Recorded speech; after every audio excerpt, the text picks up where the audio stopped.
Your Honor, my purpose is not to deprive the defense of an expert or deprive the defense of an ARCA expert in this case. But there has to be a minimum requirement of reciprocal discovery before a party can call a witness.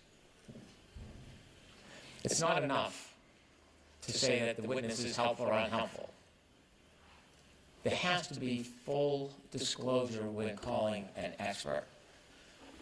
It's interesting that the defense's position is that the information is unavailable to them, and that since there's been a voir dire and trial testimony, that should be enough.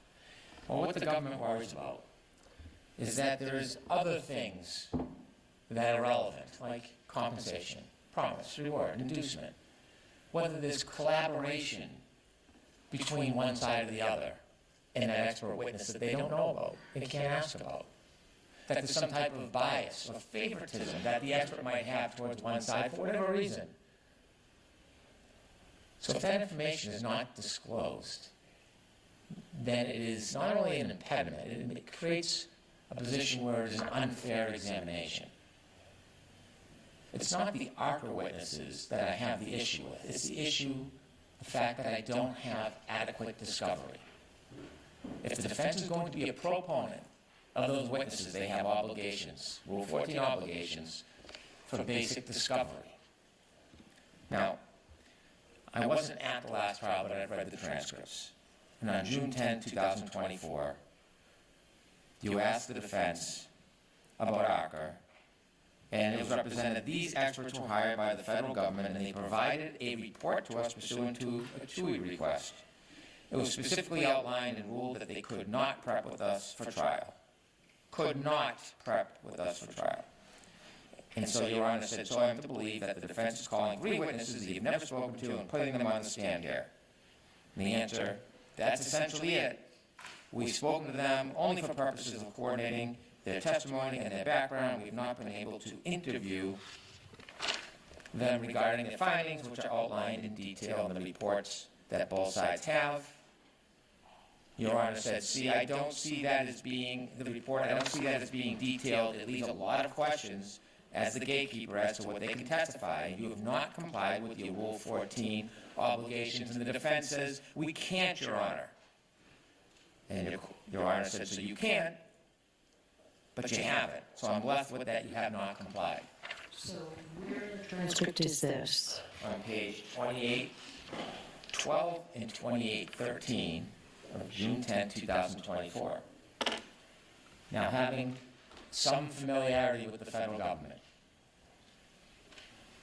it seemed to me, based on my limited experience, it was much more to the story. So I called the federal government and I tried to encourage them to provide full discovery so that the experts could testify. I was resigned to a TUI letter. I've been down that road many times. It's a dark road that never sees the light of day.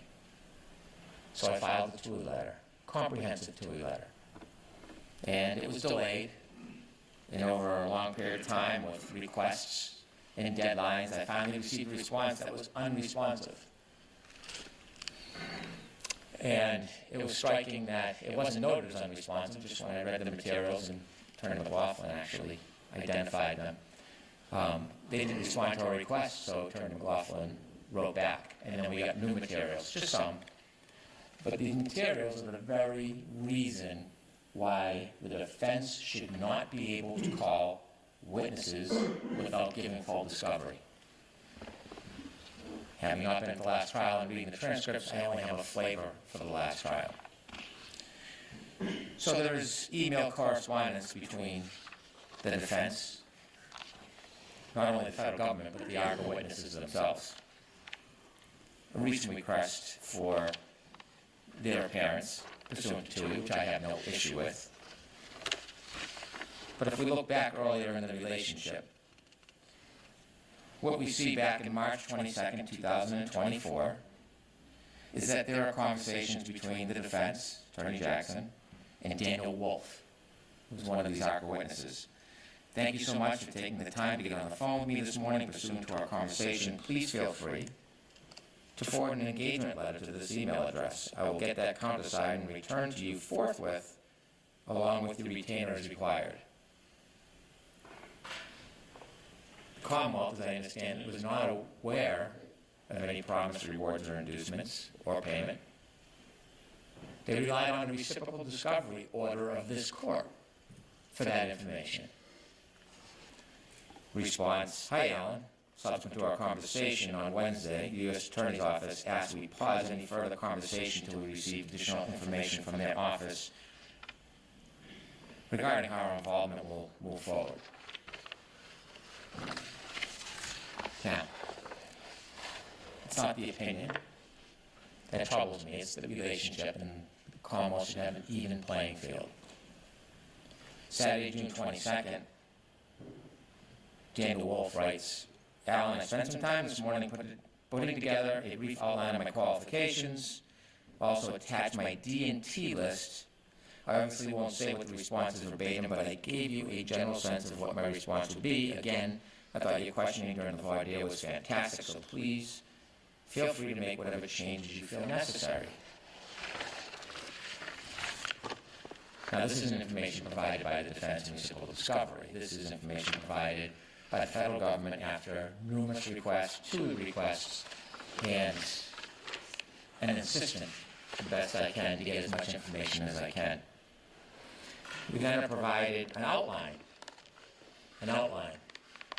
of questions and answers for a direct examination.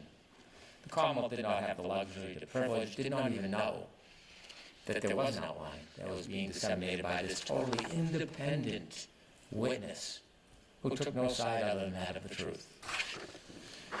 What follows from this outline is then the outline with remarks from this independent expert who knows nobody. So we see in the margins and the notes, this fair-minded, objective witness says, so not being able to inspect the vehicle is something that is not uncommon in your line of work, and he writes absolutely not, and then he comments, not sure if you want to put this somewhere in the direct examination. I have a feeling they, the Commonwealth, are going to argue I didn't personally inspect the vehicle. I had enough information from the material I reviewed, so it wasn't necessary. Need to show the jury it doesn't matter in this case. The date of that? It's not dated. It's not dated. The TUI request is a recent February response, but they send random documents. There's no real accounting.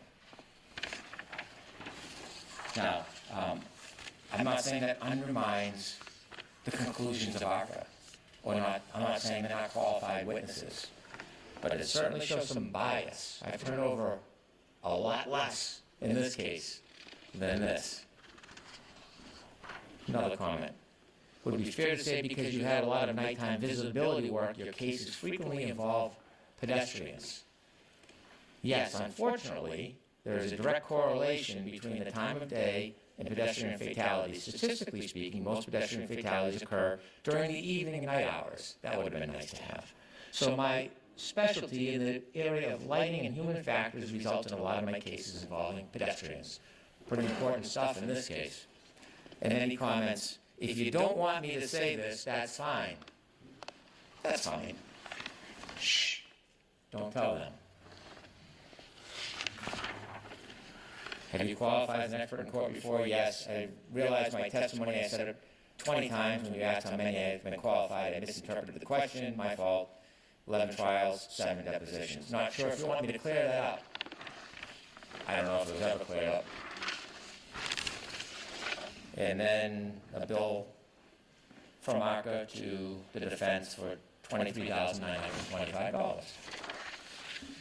That's not trample. That's not trial by ambush.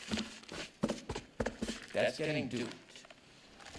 So, I didn't know any of this, but I've tried a few cases. I've been around the federal court a little bit. I know how it works. Sometimes parties pick sides. It creates an imbalance and unfairness, and then it allows the ability of one side to use ghosts. They create illusions and chills and say something's there and something's happening, a federal investigation and this person, and then this happens. I I don't care if the witnesses testify at trial. I don't care about their opinions. But I care that it's unfair, imbalanced, and hidden. And the Commonwealth, like the defense, is entitled to discovery. So if they can produce the discovery, I'd welcome ARCA. All right, I'm going to take a recess. All right. So the Commonwealth just provided the court with information that causes me grave concern. The implications of that information may have profound effects on this defense and defense counsel.